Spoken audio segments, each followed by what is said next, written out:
Hey guys, Ron here, and I've made tons of new Eeveelutions in the past, but what if Pikachu received a bunch of evolutions just like Eevee? In this video, we're cooking up an alternate world where Raichu does not exist, but Pikachu has the power to evolve into a bunch of Pokemon with types that even Eeveelutions have never touched, like a Ghost-type evolution inspired by Pikachu from Pokopia. All of these will have lore and origins that fully justify these drastic changes to Pikachu's form, so make sure to pay attention to each section. If you want to see more videos like this, leave a like and subscribe right now to let me know, and consider joining the Patreon or becoming a YouTube member to help support these experimental Fakemon videos. The first Pikachu evolution I decided to design makes more sense than you'd think. Here is the electric poison type Dokuchu. Why is this more intuitive than you'd think? Well, many poisons cause paralysis, and electric types like Pikachu already have sharp looks to them. Pikachu's zigzag tail easily translates to a more scorpion-like stinger that can inject venom, and all these barbs can very much work as lightning rods. Let me take you through my process so you can understand the design a bit more.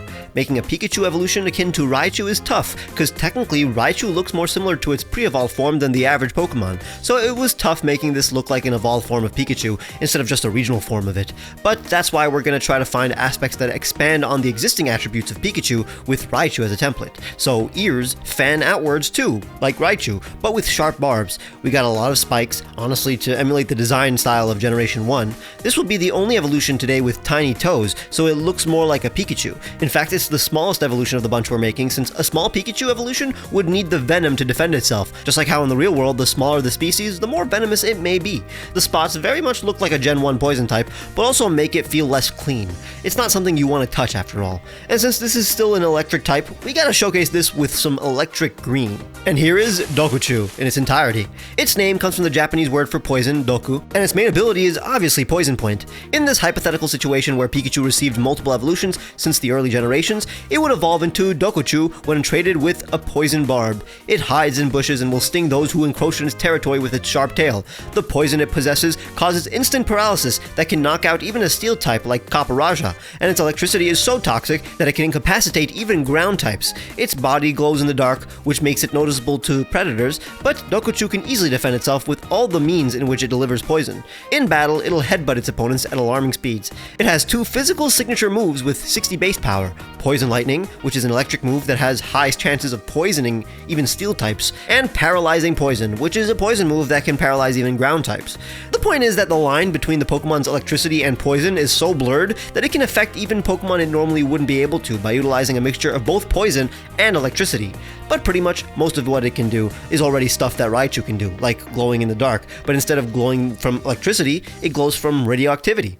But before moving on to our next evolution, you too will be glowing with today's sponsor, Boot.dev. I know a bunch of you, including myself, want to create video games, animations, or apps and software. And in order to work on these projects, knowing how to code is anywhere from extremely helpful to incredibly necessary. Boot.dev is a website that helps you learn how to code in both the smartest and funnest way possible, through hands-on RPG-like lessons, all while learning how to code, which is extremely important because a lot of software developing jobs are being replaced with AI, and Boot.dev strives to get real humans to learn how to code and get these high-paying jobs back. I mean, you know I'm completely against generative AI. That's why I originally declined working with Boot.dev, because despite loving their goal and their platform, they use generative AI art for the graphics on their website. I told them to come back when you hire actual artists and replace all the AI art on Boot.dev with real art. They took that to heart and immediately did so to showcase how dedicated they are to man-made creations. To thank them, I tried out their lessons, and I originally thought that I was going to use it and then just stop after verifying that it's a legit website. But with Boot.dev, I immediately learned so much in such a short amount of time and loved the feeling of keeping my daily streak. So I spent an hour a night for a week feeling so productive. Even the side quests on their website, like their new training ground, where I can grind infinite challenges,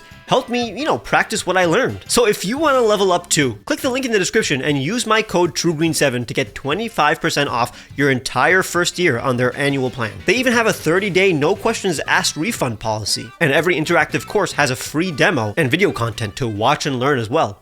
Next is Keichu, the flying-type Pikachu evolution. This one may seem like a joke, but it's pretty consistent with how many times Pikachu has been depicted flying with balloons strapped to its back. And after all, clouds and lightning go hand in hand, so the motifs are pretty normal for an electric type. And let's not even begin talking about how balloons famously generate static electricity. perhaps the process will help you understand even further. The ears are very much inspired by Valkyrie wings. Originally I wanted to tone that down because I thought I might give head wings to the fighting type evolution, since Valkyries are associated with war, but I knew that this one desperately needed them more. The cloud fluff is also a cool way to both illustrate the flying type, but also all the static it could potentially store in that fluffy fur. It helps explain how these features naturally formed from Pikachu. It's not like it randomly gained clouds on it. Pikachu is already a furry creature that stores electricity, so this could easily be the next step. Not to mention that a flying Pikachu would need more fur to keep warm in the cold air. I also thought it felt funny to give it more of a belly compared to the others, since it's honestly full of a bunch of air. Same with the balloons. The zigzag tail of Pikachu could very much become the strings of a balloon, especially now with Mega Raichu X setting up the precedent of this family having split tails. The colors are as pastel as can be, and the baby blue complements both types, since in media, the secondary color of electricity is blue. This is all of Keichu's info. Its name comes from the word for light in Japanese, referring to its light weight, as opposed to the light that its electricity produces. It has the ability Wind Rider, which honestly may not help it much, but it made a lot of sense. It evolves from Pikachu with a shiny stone. Keichu are the lightest of Pikachu's evolutions. The fluffy fur surrounding it keeps it warm as it soars through the sky. It can inflate the elastic sacs on its tail in order to precisely control its height and direction. It can rub its tails together to generate far more electricity than any other Pikachu evolution. It is believed that the sacs on its cheeks are now vestigial, and it actually stores most of its electricity in its far larger tail sacs. It can suck in air and breathe out giant gusts to topple opponents. Its ears generally point in the direction that wind is blowing. And as you see, the little swirls on its head is consistent with the swirl in the ear, sure, but it's also a nod to Superman now that it flies. It also makes it feel a bit more like a baby, now that it definitely is the most child-friendly design of the evolutions that we're making today. Next is my fighting type Pikachu evolution, Taichu. It was actually the most natural Pikachu evolution, since Pikachu literally represents a franchise all about monster fighting, but also the supposed beta Pokemon Gorochu could have totally been, a fighting type with Oni aspects. I made my own Mega Raichu a few months ago to fully realize this Gorochu inspiration, so it was tough trying to find a different angle while still retaining a similar origin. So, check out how I did it. Well, first, this one has the biggest upper body of the ones we're making today. Its arms are thicker and it's generally built like a fridge. Its ears are inspired by the horns of an Oni, but also various kamis and gods in general. It's very ornamental, as if it was a warrior god with lightning abilities. Very common motif, after all. The lightning patterns on its chest resemble a toga, just, to highlight the Zeus inspiration, but also resembles the tiger print loincloths of an Oni in Japanese mythology. Its asymmetry makes it look tough, and the zigzag patterns of an electric type also look like the tattered clothes of a martial artist. These attempts to give our Pikachu evolution traits that make sense for both types simultaneously is the fun part of designing these. Like, it's cool that the zigzags work for both the fighting and the electric type, obviously. Finally, you can see how thick this tail is compared to the others, since this guy has the strength to lift its heavy tail and whack its opponents with. Here is all of Taichu's stats. Its name comes from the Japanese word for body or physique. Taichu's Moxie ability will surely help it sweep. It evolves from Pikachu with a Dawn Stone. This Pokemon amplifies its physical strength by sending bursts of electricity to power its muscles and last longer in battle. It is able to lift its heavy tail with ease and launch it at opponents to knock them out. Its punches send electricity straight to its opponent's muscles, making them lose control of their limbs. Taichu is fierce and aggressive, but trusts its trainer enough to retreat when commanded to. It is believed that Taichu views their trainer as their master and coach, whom they highly respect. I love the contrast between how wild yet disciplined Taichu is. Again, so far we're 3 for 3 when it comes to tying in the electricity to their secondary type. Next is Ginchu, the steel-type Pikachu of all form. Clearly, we're gonna go for a metal-coated Pikachu. It's tough cause, barbs and knives is an aspect of a bunch of steel types, but we didn't want to make it look too close to the poison-type evolution. But just like Eeveelutions, there is some overlap with design aspects, like how all the Generation 1 Eeveelutions have neck frills. In this case, many of these have zigzags and barbs. At the end of the day, though, this was partially inspired by Ash's Pikachu's persistent use of Iron Tail, and the Thunder Armor that Pikachu employed back in Generation 3. I thought the pose was perfect to highlight the Iron Tail inspiration. Every aspect of it is a weapon. Its tail cuts, its ears are serrated, its feet are long and pointy, and even its arms would hurt to be hit with. Early in the process, it had a mask-like pattern on the face, almost like a knight, but it ended up looking like a luchador or even a superhero, which inspired the knives on its arms that look like kind of Batman's, knife arms, and the lack of pupils too. It's very similar to Pikachu and Raichu in terms of silhouette, so it diverges the most when it comes to color. And here is all of Ginchu's info. Its name comes from the Japanese word for silver, its ability is Steely Steely Spirit too, so I hope that, that can be utilized well. It evolves from Pikachu when traded with the Metal Coat. Ginchu's galvanized fur can withstand the elements. It can stand in thunderstorms and never rust. It stores extra electricity by allowing lightning to strike it. It sharpens the blades that covers its body using electricity. It can pulverize giant boulders and even tunnel through mountains by embedding its tail into rock and then blasting it with 10,000 volts. Notice how Ginchu is the second smallest of the Pikachu of all forms, so that it can still move around. If it were too big, the metal might just be too much to handle. Despite it being the slowest of the bunch, I want it to feel like a tiny bullet.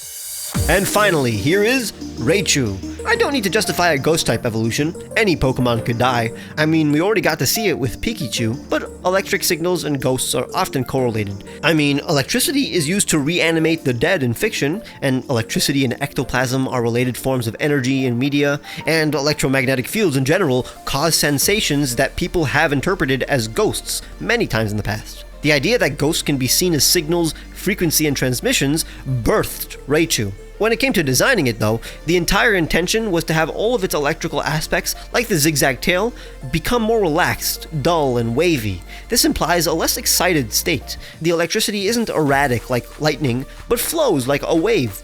The tail surrounding our Raichu actually makes it look like an eerie impulse that surrounds it, while also making it look more shy. Its body is also the most vertical of the evolutions, to look like a ghost floating towards heaven. The ears also coincidentally look like Mr. Mime's hair. That, along with its pink cheeks, pointy feet, and white skin, it kind of invokes the feeling of a clown, which gives it more of a subtly creepy vibe, despite honestly being the cutest of the five. And there you have it, Raichu, from the Japanese word for spirit.